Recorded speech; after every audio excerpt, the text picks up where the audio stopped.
के प्रति ममत्व भाव है वह भी मेरा नहीं है, ये मुझे पता है, ये नीचे डुबाने वाला है। जो संग है, जो परिक्रय है, संग में परिक्रय है, जो परिक्रय का भाव है वह नीचे नियम से ले जाने वाला है, नरक और त्रेंच गति की यात्रा कराने वाला है। तो आचार्य वो कह रहे हैं इस परिक्रय का त्याग कर दो। मालूम तो है हानिकारक है, फिर भी भाव बना हुआ है, तो क्या है बता दे फिर क्या है। जैसे श्लेष मां में पड़ी हुई मक्खी उस पर पड़ जाती है तो वहीं पर क्या होती है, मृत्यु को प्राप्त हो जाती है। उसी तरह तुम्हें जानने के बाद भी तुम वहीं पड़े रहे, अपने भावों को नहीं सुधारा तो वहीं से नीचे की यात्रा कर लोगे। जानते हो श्लेष मां कब पर पड़ी हुई मक्खी क्या उड़ पाती है? नहीं उड़ पाती, वहीं पर मरण को प्राप्त हो जाती है। उसी तरह परिक्रय में आसक्त मनुष्य जानते हुए पर भी वहीं पड़ा रहता है, उसके जीवन में कभी भी आकिंचन धर्म नहीं आता। इसी तरह वहीं पड़े पड़े नरक और त्रेंच गति की यात्रा कर लेते हैं और दुखी होते हैं। उड़ना चाह रही है, बार बार उड़ने का प्रयास करी पर उड़ नहीं पा रही है। इसी तरह हम अज्ञानी जीव क्या ये तो अच्छा नहीं है, ये नहीं करना चाहिए, ये जानते हैं उसके बाद भी नहीं कर रहे हैं, तो आकिंचन धर्म आने वाला है क्या? नहीं आने वाला है। आचार्य भगवान कहते हैं इस आकिंचन धर्म को जीवन में लाने के लिए कुछ अनिवार्य है। जब परिवार का त्याग होता है तब अंदर का परिवार मिलता है। जब बाहर के से दूर हटते हैं तब अंदर वालों से मिल पाते हैं। जब बाहर के मित्रों से दृष्टि हटती है तब प्रभु जिनको हमने मित्र बनाया था, परम मित्र बनाया था, उस परम मित्र तक पहुंच पाते हैं। इसी तरह हम जब परिवार से दूर नहीं होंगे तब अंदर का परिवार दूर होता जाएगा। यदि अंदर के परिवार से मिलना है, अपने निज परिवार से मिलना है, जो तुम्हारा है, तुम्हारा था और तुम्हारा ही रहेगा, तुम्हारा है, तुम्हारा था और तुम्हारा ही रहेगा, उस परिवार से मिलना है तो क्या करना पड़ेगा? अपने पास आना पड़ेगा। जब तक अपने पास नहीं आओगे तो आपका परिवार, आपका अपना प्यारा सा परिवार आपसे बहुत दूर हो जाएगा। वह आपको अलविदा करके चला जाएगा और आप दुखी होते रहोगे। यदि सच में आपको इच्छा है कि मैं अपने परिवार से, अपनों से मिलूं, अपने पास मिलो, तो एक बार देख लो उसको। मुनिराज का व्यवहार में परिवार नहीं होता, परिवार तो होता है पर दिखाई नहीं देता। माता जी का परिवार नहीं है, तुमने देखा नहीं, तुमने जाना नहीं, क्योंकि हमने एक परिवार को छोड़ा है लेकिन निज परिवार को अपना परिवार माना है, मानते हैं और मानते रहेंगे, पर कोई और नहीं, मेरा ही परिवार है। भाई अमित भैया बैठे हैं, पूछते हैं माता जी आपके पिताजी कौन है, आपकी माता कौन है? बता दो। धैर्य मेरे पिता है, मेरे पिता मेरे साथ है। आप मत कहो नहीं है। कैसे नहीं है?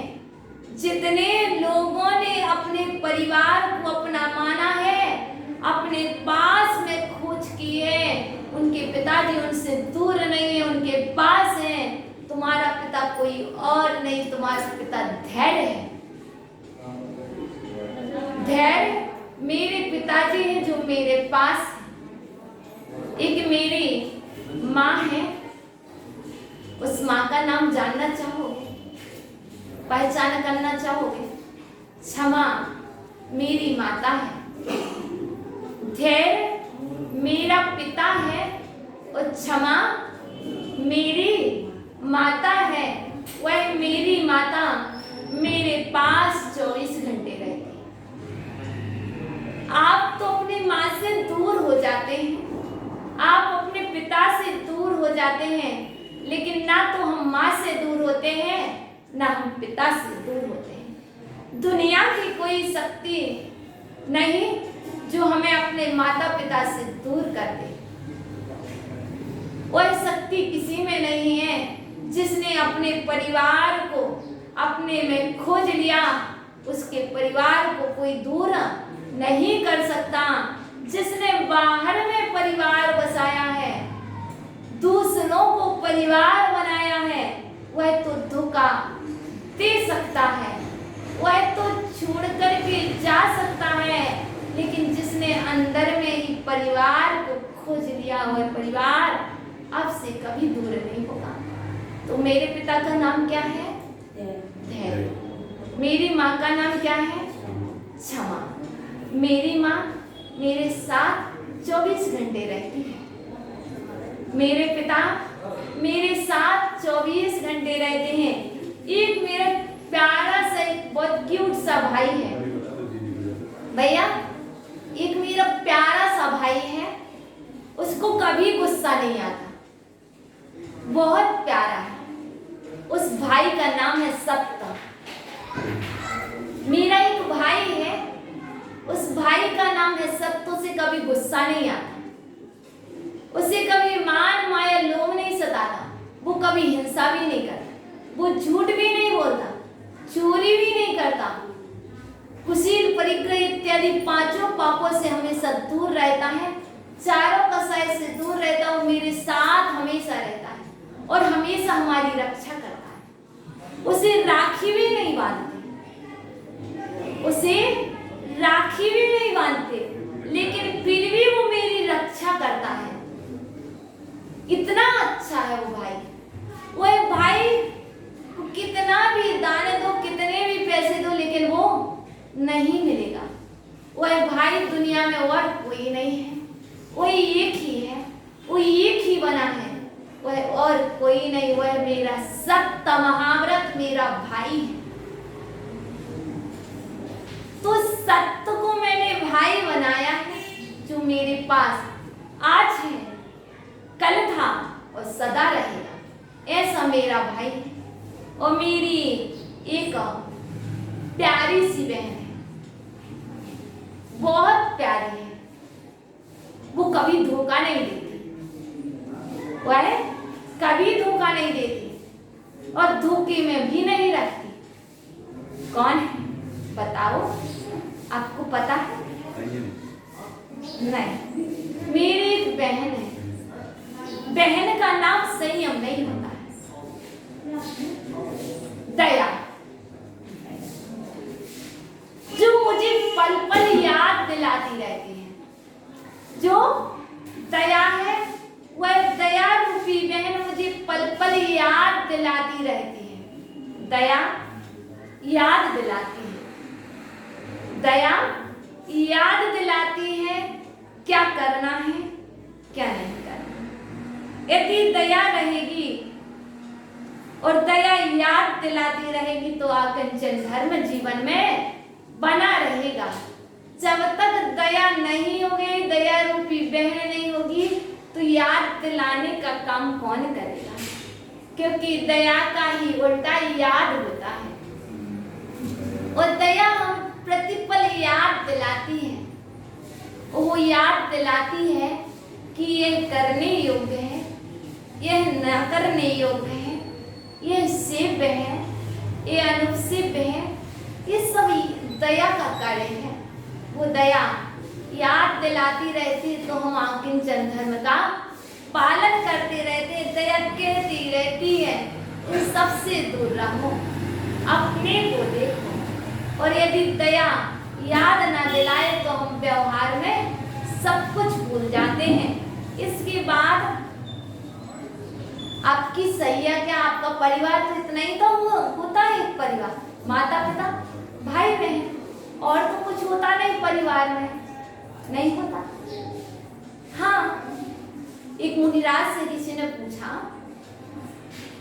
मुनिराज से, महाराज साहब आपने परिवार छोड़ करके दीक्षा ले ली, कैसे संभव था? आपको अपनी पत्नी की याद नहीं आती? अब वो श्रीमती जी को छोड़ के मुनिराज ने दीक्षा ले ली, तो मुनिराज क्या कहते हैं, कहाँ छोड़ा मैंने उसे? मैंने उसे कहाँ छोड़ा? नहीं छोड़ा, वो तो मेरे पास है।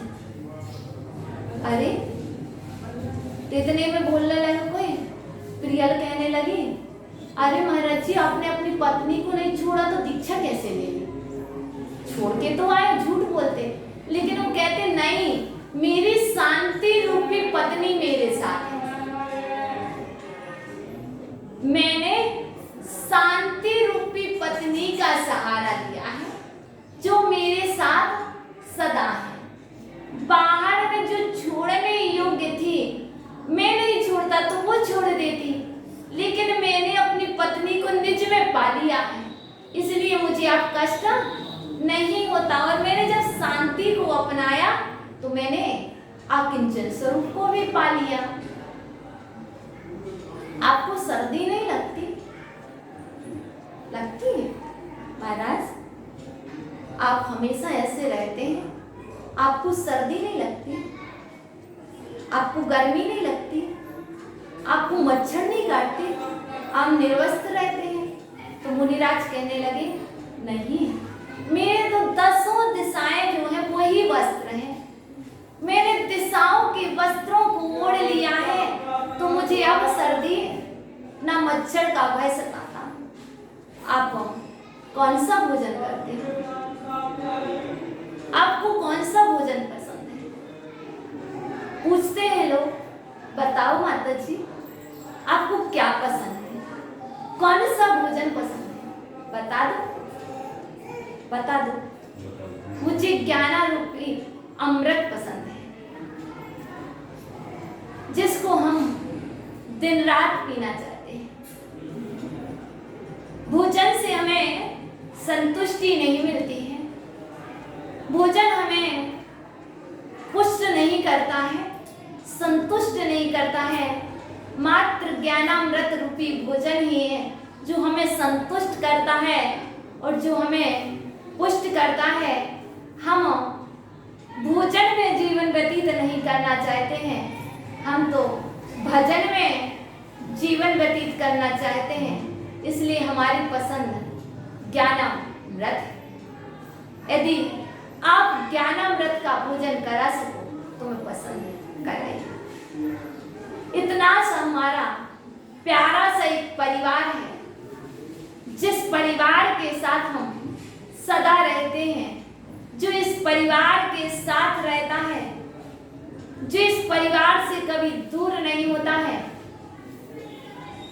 उसके जीवन में आकिंचन धर्म हुआ करता है। ये आकिंचन धर्म का परिवार है, ये आकिंचन स्वरूप का परिवार है। ये बाहर का परिवार नहीं, ये अंदर का परिवार है।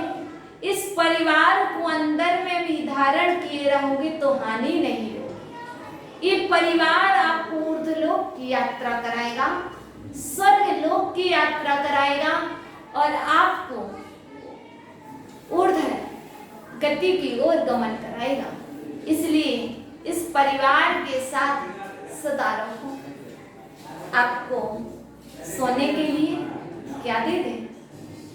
परिवार तो हो गया है, कुछ और चाहिए सोने के लिए, भूमि ही सैया है। यहाँ कोई डबल बेड नहीं है, यहाँ पर कोई गद्दे नहीं है, यहाँ पर सिर्फ भूमि ही सैया है।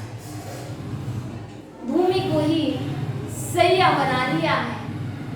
अब किसी की आवश्यकता नहीं। एक को छोड़ने के बाद, एक परिवार को छोड़ने के बाद, एक जीवन भर साथ रहने वाले परिवार को छोड़ने के बाद, ये तो शाश्वत परिवार है, सदा रहने वाला है। और जो सदा रहने वाला है उसको क्यों छोड़ा जाए, उसकी प्राप्ति क्यों नहीं की जाए। तो आप अवश्य करें। वह परिवार कोई दूसरा नहीं, वह आपके अंदर है। उस अंदर के परिवार की प्राप्ति के लिए आकिंचन धर्म आया है। इस आकिंचन धर्म को जीवन में उतारने के लिए त्याग पूर्वक ही प्रवेश करोगे। कल त्याग अपनाया, आज आकिंचन धर्म को अपनाए। बोलेंगे मम शिक्षा दीक्षा दाता आचार्य मोहन श्री विभव सागर जी महाराज की जय। उत्तम आकिंचन धर्म की